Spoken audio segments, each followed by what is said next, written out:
Boneka memiliki bentuk dan ukuran yang beragam. Ada yang berukuran besar, ada pula yang berukuran kecil.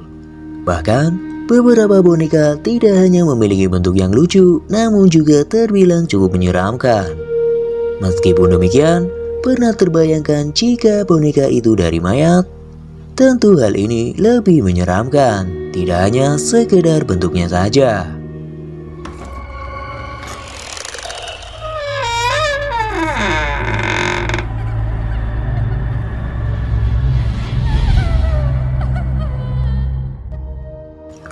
Anatoly Moskovin lahir pada 1 September 1966. Dia adalah seorang filolog dan sejarawan. Dia juga seorang dosen di universitas dan menjadi jurnalis di Nizhny Novgorod, kota terbesar kelima di Rusia. Moskovin menyebut dirinya sebagai ahli pemakaman dan menjuluki dirinya sebagai narkopolis. Dia menjadi terobsesi dengan pemakaman dan mayat karena insiden mengerikan yang terjadi pada tahun 1979 ketika dia berusia 13 tahun. Insiden tersebut terjadi ketika dia sedang jalan sendirian pulang dari sekolah. Kemudian, tiba-tiba ada sekelompok pria berjas hitam menghentikannya. Mereka sedang dalam perjalanan ke pemakaman Natasha Petrova yang berusia 11 tahun. Lalu mereka menyeret Moskovin ke peti matinya di mana mereka memaksanya untuk mencium mayat gadis itu. Setelah mencium mayat gadis itu, ibu dari gadis tersebut memasang cincin kawin di jari Moskovin dan cincin kawin di jari putrinya yang sudah meninggal. Dia mengatakan insiden tersebut menyebabkan percaya pada sihir dan ketertarikan kepada orang mati. Sejak itu, dia melanjutkan niatnya ke studinya sebagai seorang sejarawan dan ke sesuatu yang berhubungan ke pemakaman dan orang mati. Seperti dia pernah membuat catatan rinci tentang masing-masing makam dan menyelidiki sejarah mereka yang terkubur di pemakaman di kota tempatnya tinggal. Dia mengaku telah berjalan hingga 20 mil per hari. Terkadang, tidur di bal jerami dan minum air hujan dari genangan air demi membuat catatan tentang makam-makam itu. Sejak tahun 2005 hingga tahun 2007, Moskovin mengaku telah mengunjungi 752 kuburan di Nizhny Novgorod. Moskovin memposting serial dokumenter tentang perjalanan dan penemuannya yang berjudul Jalan-Jalan Hebat di Sekitar Pemakaman dan Apa Kata Orang Mati di Surat Kabar Mingguan. Lalu, kapankah kasus Moskovin yang mulai mengkoleksi mayat di rumahnya? Pada tahun 2009, penduduk setempat menyadari bahwa kuburan tempat keluarga mereka dikubur telah diacak-acak, seperti digali kembali dan terkadang digali seluruhnya. Mengetahui akan hal itu, dilakukanlah penyelidikan oleh petugas setempat.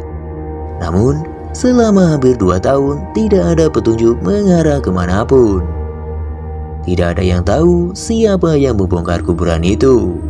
Dan entah kenapa, tidak ada yang curiga kepada Moskovin. Selama waktu tersebut, kuburan lain terus digali. Mayatnya hilang dan tidak ada yang tahu mengapa. Kemudian, pada tahun 2011, pihak berwenang mendengar laporan tentang kuburan dari warga muslim yang digali di Nizhny Novgorod.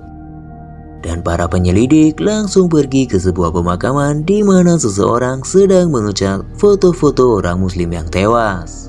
Disinilah Moskovin akhirnya tertangkap. 8 petugas polisi pergi ke apartemennya setelah mereka menangkapnya di kuburan warga muslim untuk mengumpulkan bukti. Dan apa yang mereka temukan di sana mengejutkan mereka semua. Di apartemen Moskovin terdapat sekitar 29 boneka yang menyeramkan. Boneka-boneka tersebut sebenarnya adalah mayat asli yang berumur 3-25 tahun yang telah Moskovin bawa ke apartemennya. Mayat tersebut dibuat seperti boneka antik dan diberinya pakaian yang bagus dan beragam sehingga menyerupai boneka. Beberapa mengenakan sepatu boot setinggi lutut, yang lain memiliki riasan di wajah yang ditutupi kain. Ketika polisi memindahkan salah satu mayat yang menyerupai boneka, terdengar bunyi suara musik. Bunyi tersebut berasal dari kotak musik yang diletakkan Mosfin di dalam boneka dan peti mati. Ditemukan juga foto dan plakat yang diambil dari batu nisan. Polisi bahkan menemukan bahwa pakaian yang dikenakan oleh jenazah itu adalah pakaian yang berasal dari tempat mereka dikuburkan. Ada juga barang-barang pribadi dan pakaian di dalam beberapa mumi. Seorang mumi memiliki sepotong batu nisannya sendiri dengan namanya tertulis di dalam tubuhnya. Dan ditemukan pula jantung kering di dalam mumi tersebut. Mosfin mengakui bahwa dia akan memberi mayat yang membusuk dengan kain perca. Kemudian, dia akan membungkus celana ketat nilon di sekitar wajah mereka atau wajah boneka fashion di atasnya. Dia juga akan memasukkan kancing atau mata mainan ke dalam rongga mata gadis-gadis itu sehingga mereka bisa menonton kartun bersamanya. Ibaratnya seperti bisa melihat. Untuk mengawetkan mayat tersebut, dia memberikan larutan garam dan soda gue. Mosfin menggali kuburan gadis karena dia merasa kesepian. Dia mengatakan dia lajang dan impian terbesarnya adalah memiliki anak. Agen adopsi Rusia tidak mengizinkan Mosfin mengadopsi seorang anak karena dia tidak menghasilkan cukup uang. Dia merayakan ulang tahun bonekanya seolah-olah itu adalah anaknya. Orang tua Mosfin mengaku tidak tahu apa-apa tentang asal mula sebenarnya dari boneka Mosfin. Mosfin didakwa dengan kejahatan yang semuanya berhubungan dengan penodaan kuburan. Media Rusia memanggilnya The Lord of the Mummy. Tetangga Mosfin sangatlah kaget.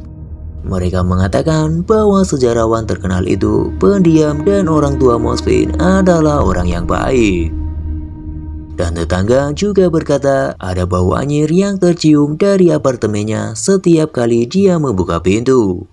Akan tetapi, tetangga tidak mencurigai karena menganggap itu adalah bau sesuatu yang lain.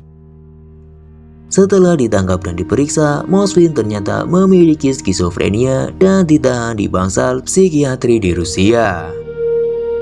Pada September 2018, Dr. Mosfin menyatakan bahwa dia tidak lagi berbahaya dan mengajukan petisi ke pengadilan untuk membebaskannya dan melakukan rawat jalan dari rumah.